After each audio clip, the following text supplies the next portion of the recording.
तो ज्वाइन किया है माहिर कानून हाफिज एहसान साहब ने। सर बहुत शुक्रिया आपके वक्त का। ये इस्तीफ़ा किस तरह से देख रहे हैं आप इसको? क्या ये कोई प्रिंसिपल स्टांस के तहत लिया गया फैसला है?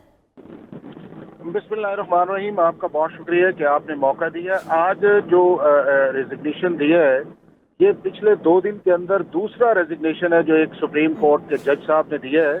और ये रेजिग्नेशन इसलिए इम्पोर्टेंट है कि एक ऐसा शख्स जो अक्टूबर 2024 के अंदर पाकिस्तान के चीफ जस्टिस बनने जा रहे थे, ऐसी क्या सिचुएशन आ गई कि उन्होंने इसको रिजाइन किया और वो अपना जो तकरीबन 2 साल का उनका टेन्योर था as a chief justice of Pakistan बनना था, उसको किस तरह जो है उन्होंने इसको अपने आप को इस रेजिग्नेशन से लेना किया। तो ये एक क्लियर सिचुएशन नजर आ रही है कि हमारी सुप्रीम कोर्ट ऑफ पाकिस्तान के अंदर इंटरनली बहुत ज्यादा डिवीजन है और उस डिवीजन का ये कॉन्सिक्वेंस निकला है। और ये डिवीजन जो है पिछले 4-4.5 साल से जो चल रही थी सुप्रीम कोर्ट ऑफ पाकिस्तान के अंदर, और ये स्टार्ट हो गया था मामला अनवर जहीर जमाली साहब के दौर के अंदर, और जब फिर साकिब निसार साहब का दौर आया, फिर आसफ सईद खोसा साहब का दौर आया, और फिर जब उसके बाद चीफ जस्टिस जो हमारे कराची के थे, उनके बाद जो है ये सिचुएशन बदयाल साहब के दौर की इस हद तक बन गई कि हर बेंच के अंदर जो था वो एक क्रिटिसिज्म आता था और उस हर बेंच के अंदर एजाजुल एहसन साहब जो थे वो मौजूद होते थे। और आपने देखा होगा कि इसके अंदर ये था कि इस लेवल पर क्रिटिसिज्म आ गया था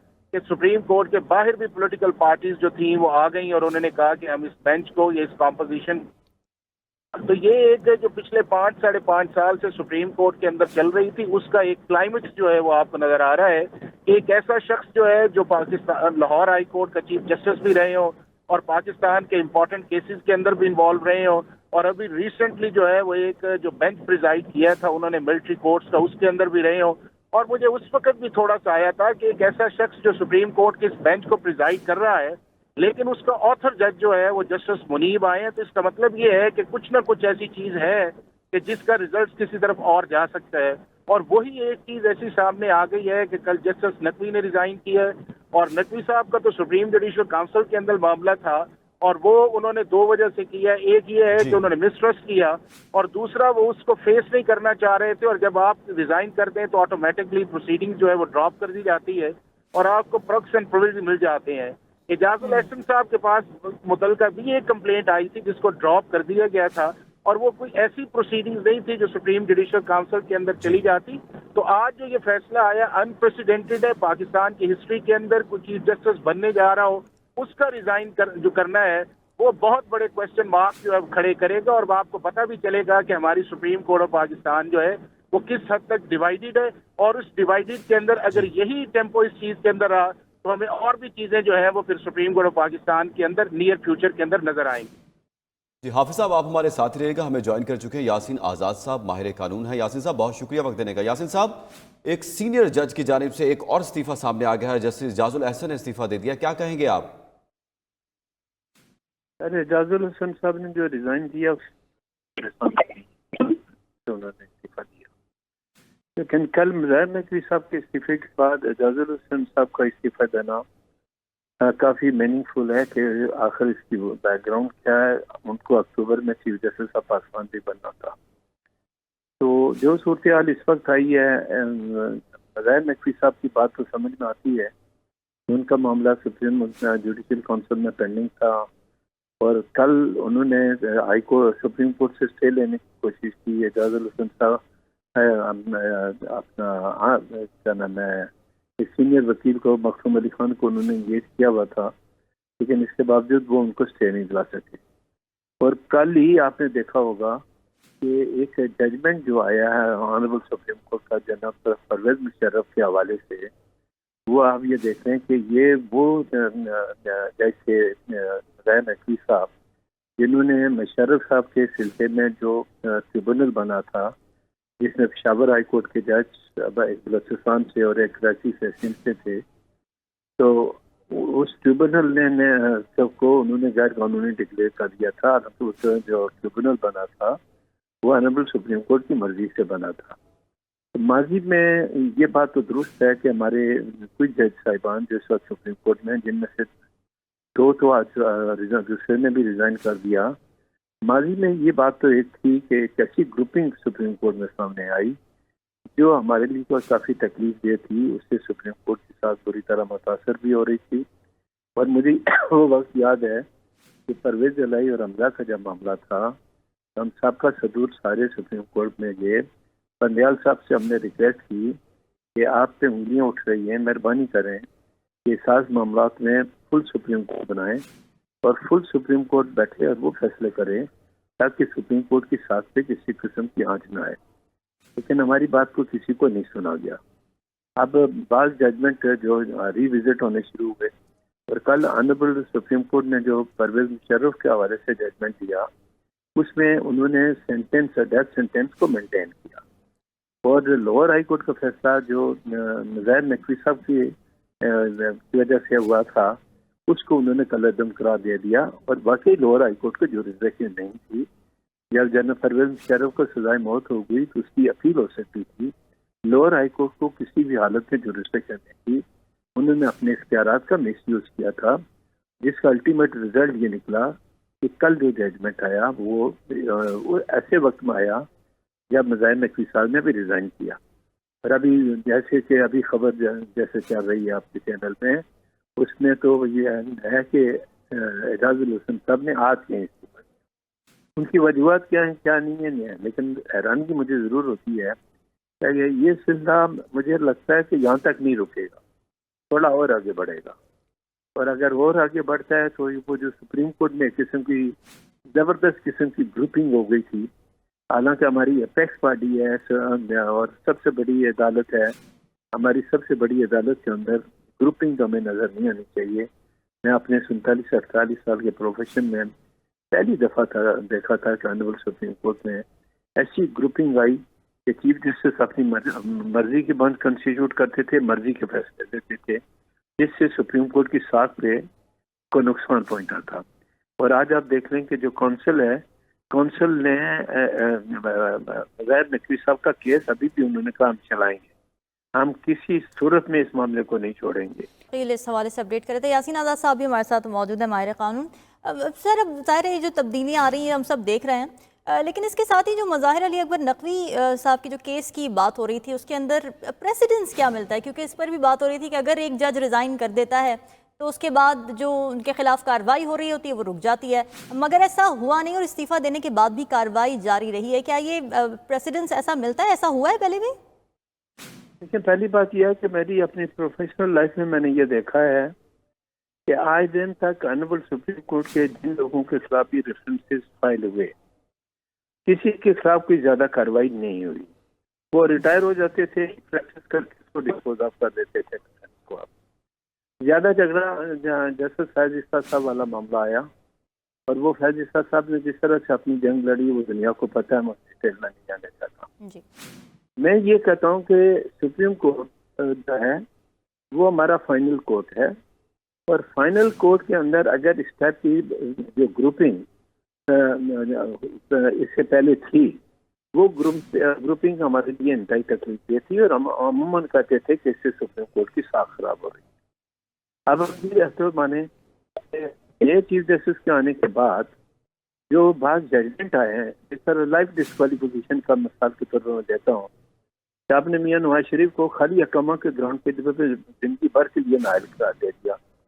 نہیں، میرے 73 کے آئین میں آپ کو اس بات کا رائٹ تھا، آپ کو اختیار تھا ایز اے جج آف دا سپریم کورٹ کے آپ ایک آدمی کو لائف کے لیے ڈسکوالیفائی کر دیں، جبکہ آئین کا آرٹیکل 10 یہ کہتا ہے کہ کسی کے خلاف کارروائی کرنے سے پہلے اس کو فیئر ٹرائل کا موقع دیں گے. آپ نے کوئی موقع نہیں دیا، آپ نے لائف ڈسکوالیفیکیشن کی بات کی.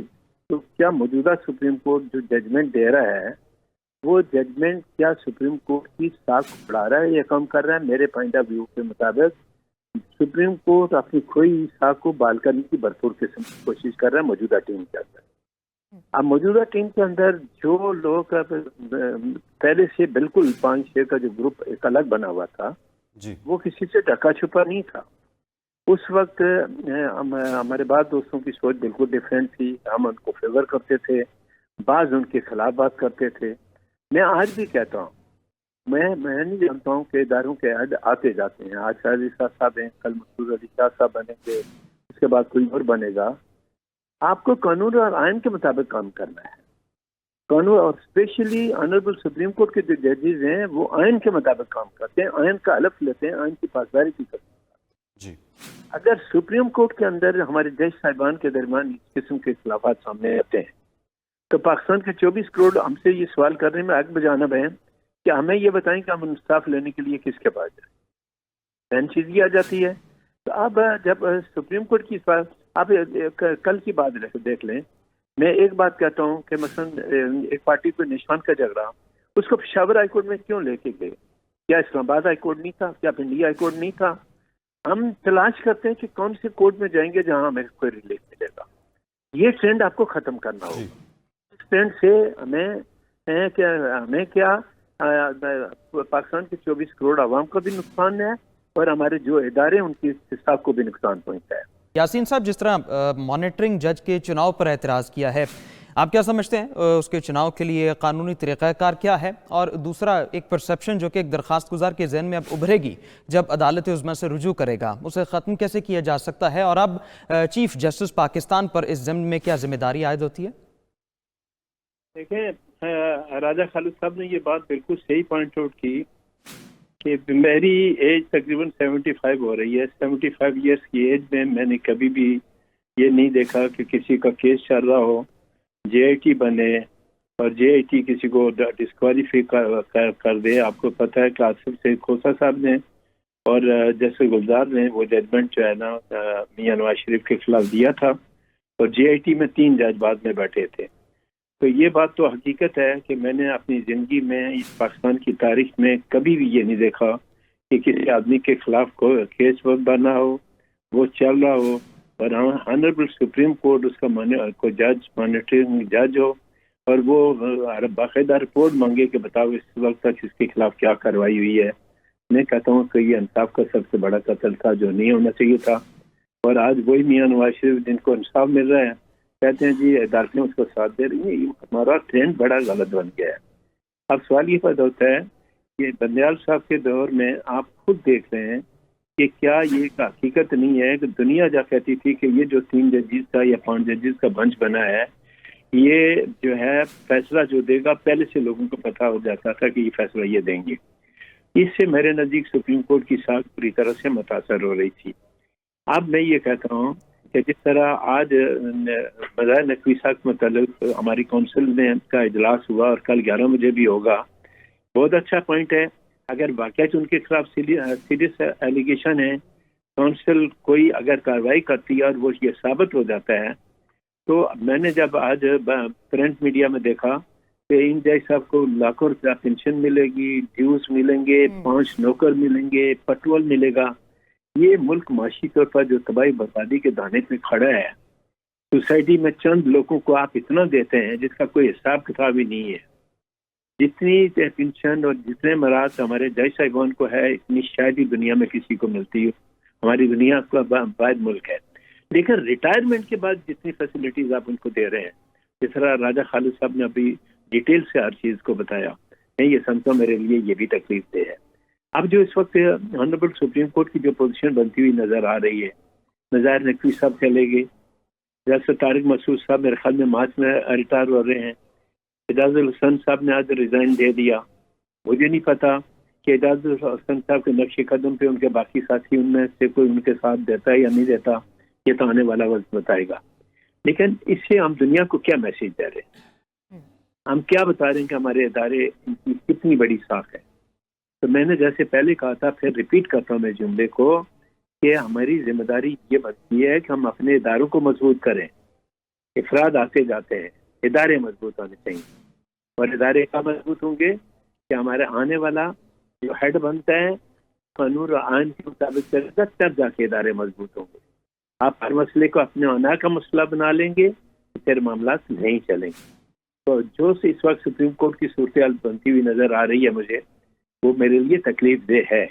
तकलीफ दे इसलिए है कि जो जिस तरह से रिजाइन का सिलसिला शुरू हुआ है, मुझे नहीं पता कि जो एक खास ग्रुप हमारे जज साहबान का सुप्रीम कोर्ट में बन गया था, उसमें कोई उनका साथ देता या नहीं देता। लेकिन मैं काउंसिल के एक फैसले को अप्रिशिएट करता हूँ।